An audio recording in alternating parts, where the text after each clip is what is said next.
भी हम इस पर अपने विचार आपसे के साथ साझा करेंगे।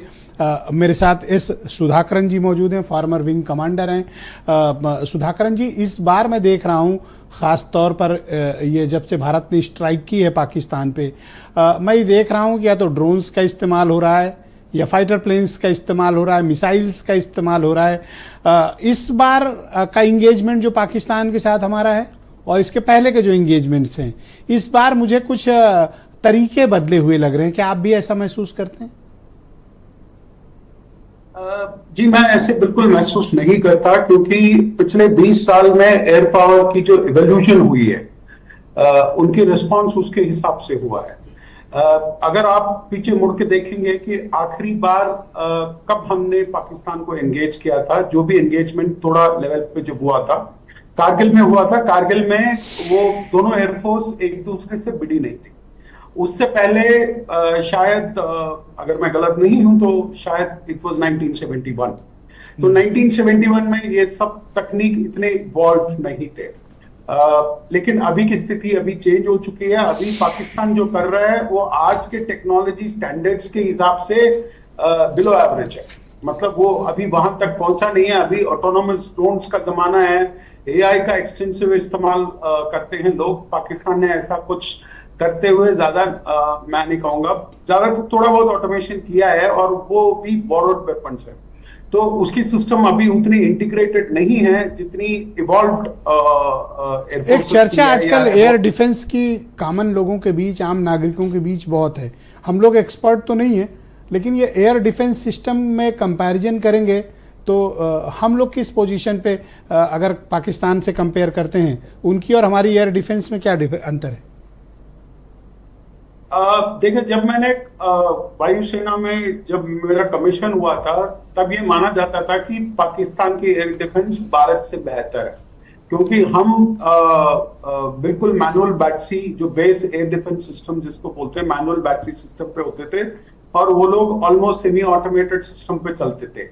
और तब उनके पास F-16 जैसे जहाज थे, और हमारा मतलब हम उभर ही रहे थे तब। मतलब ये पराक्रम के जस्ट पहले की बात है। मैं कारगिल के दौरान ही इंस्पायर होके मैंने डिसाइड किया था कि एयरफोर्स ज्वाइन करूंगा, तो मुझे इसरो में भी जाने का मौका मिला था। लेकिन मैंने एयरफोर्स को ग्रो करते हुए देखा है। मतलब 5 ही साल में एयरफोर्स नेटवर्क आया था, जिसके बलबूते पे integrated air command and control system का स्थापना हुआ था। और ये हमारे आज के डेट में जो एयर डिफेंस जो प्रणाली है, जो सिस्टम है, उसका बेस है।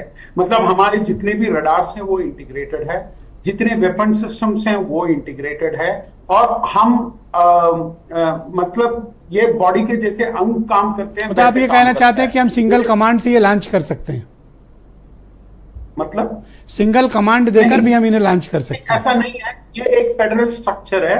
हर बेस में एक सिस्टम रहता है, लेकिन वो बेस मतलब ऐसा नहीं है कि वो कटा हुआ है। वो अकेले में नहीं लड़ रहा है, वो एकजुटता से लड़ता है, एक यूनाइटेड तरीके से लड़ता है, लेकिन उसकी एक रीजनल लोकल ऑटोनॉमी रहती है। लाइक फॉर एग्जांपल, अगर आप अंबाला की बात करें तो अंबाला की अपनी एक बेस एयर डिफेंस सिस्टम होती है। वो उस एरिया में वो ऑटोनॉमसली काम करते हैं।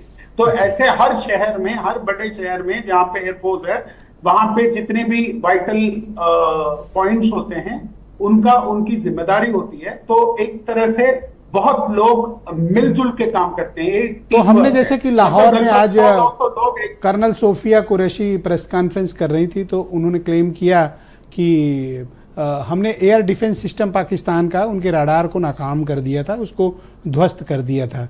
क्या सिर्फ जैसे लाहौर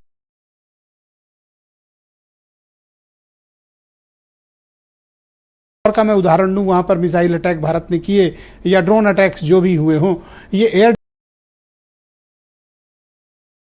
डिफेंस सिस्टम को नाकाम होने के बाद किए गए या पहले किए गए?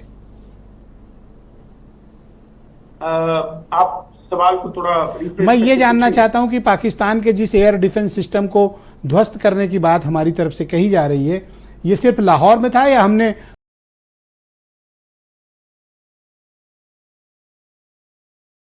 पूरे बॉर्डर पे ही उनके एयर डिफेंस सिस्टम को खत्म किया?